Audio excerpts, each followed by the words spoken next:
I've worked customs for 11 years. I've seen fake baby formula stuffed with drugs. I've seen jacket linings packed with cash.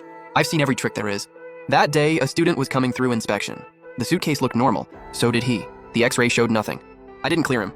I told him to open the case. Inside the hidden compartment, 3 stones were just lying there. Dull gray. Looked like something you'd see anywhere. I stared at them for 3 seconds. Didn't say a word. I lifted my radio and said one code phrase. 10 minutes later, the whole airport was locked down. I've worked customs for 11 years. This job beat all my unrealistic fantasies out of me and sharpened every instinct I had. I've seen mothers hide contraband in formula cans. The look in their eyes was despair.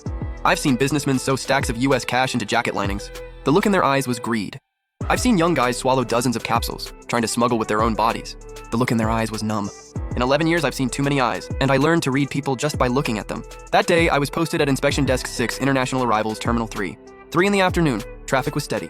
A young man rolled up with a silver suitcase, completely ordinary looking. White t-shirt, jeans, black-rimmed glasses, looked like a student. He handed me his passport. The cover looked brand new.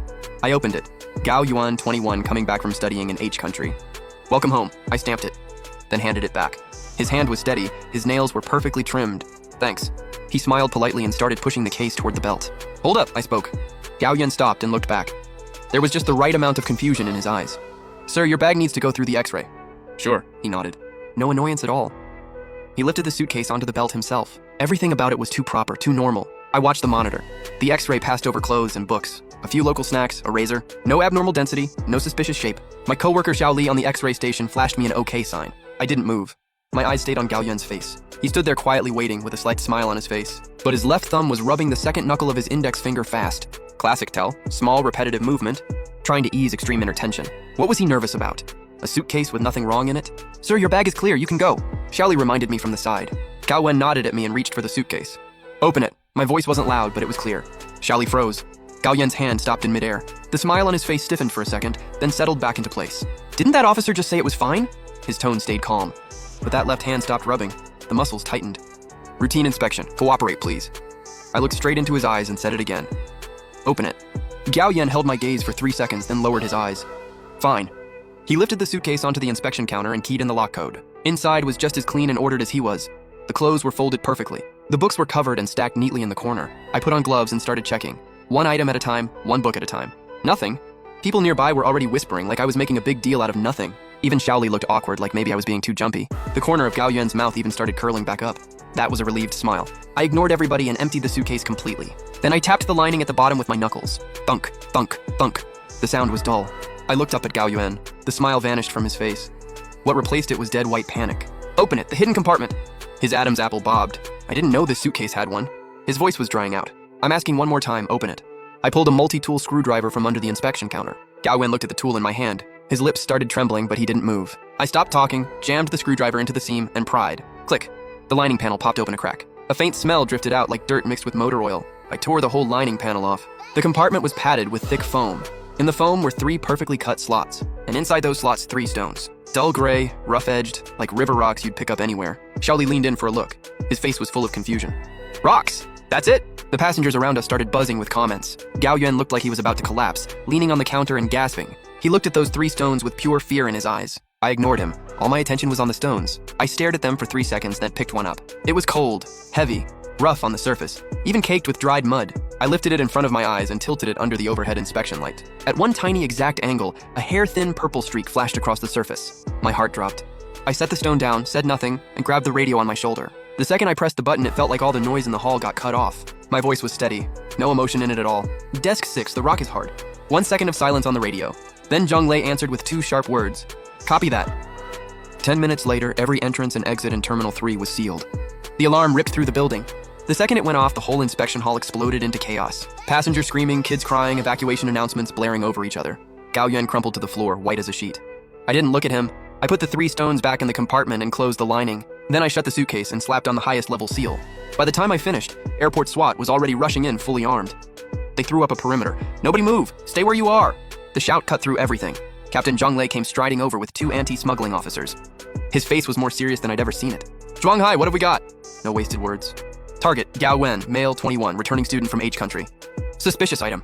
3 stones in the suitcase's hidden compartment. I used the phrase, the rock is hard. Zhang Lei's pupils tightened. The rock is hard was an internal customs code for the highest level of national security threat. Once triggered, it meant a smuggling case that could hit core national interests. That was beyond normal customs authority. It had to be handed to state security immediately. I'd worked with Zhonglei for 7 years. I'd never used that code once. He knew I wouldn't joke about something like this. "You sure?" he asked, low. 100%, I answered.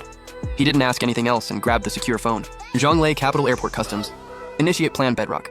Target found at Inspection Desk 6, Terminal 3. State security support requested now. By the time he hung up, 2 anti-smuggling officers had hauled Gao Yuan up and cuffed him. That silver suitcase was locked inside a custom-built blast-proof metal container. Everything moved with tense, practiced efficiency. In under 20 minutes, 3 black Hongqi sedans came straight through the airport restricted access road to the tarmac. A group of people in black suits stepped out, hard faces, sharp presence. Leading them was a woman, about 30, short hair, eyes like blades. She wore no ID, but the second she appeared, airport police brass stepped up and saluted. She walked straight to Zhonglei. "Xiao Wenjun, Ministry of State Security, Incident Lead." Her voice was as cold as her stare. "Customs Officer Zhonglei, where are the suspect and the evidence?" Zhonglei pointed to Gao Yuan in the armored vehicle and the metal container being held separately. "Who found it first?" Xiao Wenjun's eyes swept across us. "I did." I stepped forward. Her eyes stayed on me for a few seconds, like she was x-raying me. "Walk me through it." I gave her the whole sequence, from the moment Gao Yuan stepped up to my desk to the moment I found the stones, including my read on his micro-expressions and my inspection of the suitcase. "So you pried open the compartment, saw the stones, and immediately reported a national security threat? What made you think 3 ordinary rocks were a national security threat?" Instinct. A cold curve pulled at Xiao Wenjun's mouth. She wasn't even trying to hide the sarcasm. "Officer Zhuang, right? Do you realize that because of your instinct, the entire capital airport is at a standstill, and the economic hit is massive? Do you know how many international flights have been diverted right now? Do you know what kind of responsibility you'll be carrying if this turns out to be nothing?" The questions came like bullets. I didn't back down. I met her eyes and said, "I know. Betting my career and future on instinct, I'm not betting." I said every word slowly, because I saw a purple flash. "A purple flash?" Xiao Wenjun frowned. "At one specific angle under the inspection light, there was a faint purple filament on the stone's surface. It was tiny, but I saw it. That was the real reason I triggered the highest level alert. 3 years ago, my mentor, veteran Customs Chief Lin Haidong, was killed during a border interdiction mission. What they intercepted that time was a new kind of smuggled material disguised as common ore. At the internal briefing afterward, I saw the description of that material. Its core compound, under a specific light source, gave off a unique purple glow. After that case, the code phrase, 'the rock is hard,' and the bedrock protocol were formally created. Fewer than 5 people in the entire customs system knew that detail. Zhonglei was one of them. The second he heard me say purple flash, his face changed too. Xiao Wenjun clearly didn't know that part. She gave a cold laugh. "Purple flash? Officer Zhuang, have you been reading too many novels?" She waved a hand. "Take the evidence to the isolation lab. Tech team analyzes it now. Take the suspect to the interview room. I'm handling the questioning myself." "Yes, ma'am." Her people moved immediately. Xiao Wenjun turned to Zhonglei. "I need one of your interview rooms, and Officer Zhuang stays at the airport until I have a conclusion. He'll remain available for questioning." She turned and walked off. Her heels hit the floor with a sharp, steady click. Zhonglei patted my shoulder. His expression was complicated. "Zhuang, hi, Captain, I stand by this with my uniform on." I cut him off.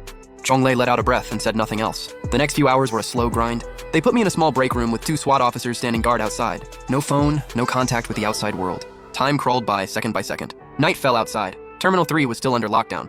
The tarmac was empty, quiet like a ghost town. I could imagine the storm outside. But inside, I was strangely calm. I trusted my eyes, and I trusted my mentor even more.